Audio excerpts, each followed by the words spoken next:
Hello and welcome back to Obscure Jewels, where I am your host, as well as your narrator, Crayola Coaster. And today we'll be reading from Take a Hike by Emily Skwish, illustrated by Sesame Workshop. So as always, if you have a copy, please grab your copy and let's read together. What should we do today? Asked Ernie. Oh, why don't you all take a hike? Says Oscar.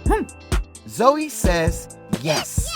Let's take a nature hike. Eureka. Grover wonders if they should hike in the forest or on a farm.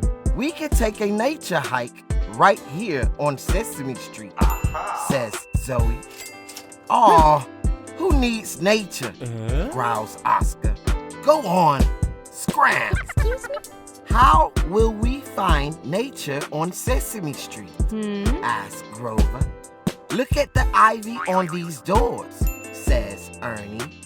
It's growing way up to the sky. There's something else in the sky, says Bert. It's Bernice. Oh my gosh! City animals like Bernice are right at home on Sesame Street, says Bert. Grover smiles. I see another bird who is right at home on Sesame Street.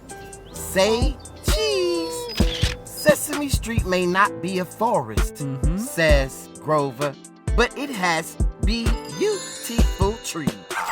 Look over here, says Bert. In the city, we can grow flowers in pots. Ernie wants to pick the pretty flowers, but instead, he takes a great big sniff and says, I'll leave them for everyone to enjoy, even the butterflies. These city-grown tomatoes look mighty tasty, says Cookie Monster. Nom nom nom. Worms help make the soil healthy for plants to grow, says Big Bird. That worm is our friend Slimy, says Zoe. I thought I told you to take a hike, says Oscar. We did, says Zoe.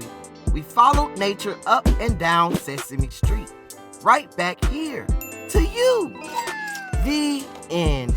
And that was Take a Hike by Emily Skwish, illustrated by Sesame Workshop. And as always, thank you all a million times over for tuning in, liking, subscribing, sharing, all the above. And until next time, always and forever, keep reading. Thank you. Bye.